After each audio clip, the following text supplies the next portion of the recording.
Zdaj pa Bundegor in gremo na Norveško. Natančneje na otočje Svalbard, ki leži v Arktičnem oceanu na polovici poti med Norveško in severnim tečajem.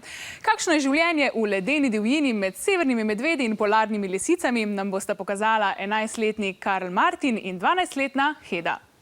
Ko gresta Heda in Karl Martin na sprehod, se jima mora zunaj označenega območja pridružiti odrasla oseba s puško. Svalbard je namreč tudi dom severnih medvedov, ki so ljudem lahko nevarni.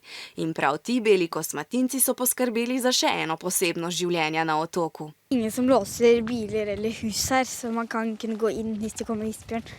Heda in Karl Martin na Svalbardu živita nekaj let. Na otok so se z družino priselili, ker sta starša tu dobila službo. Tukajšnje življenje se od življenja na celini močno razlikuje.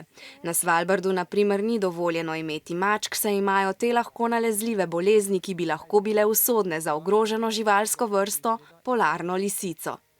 Na otoku je najtopleje poleti, ko je v povprečju 6 stopinj, povprečna zimska temperatura je -14 stopinj Celzija.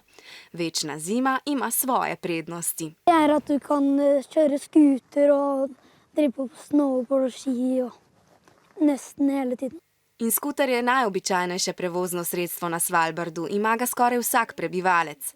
Na otoku zaradi večne zime namreč cest in avtomobilov skoraj ni.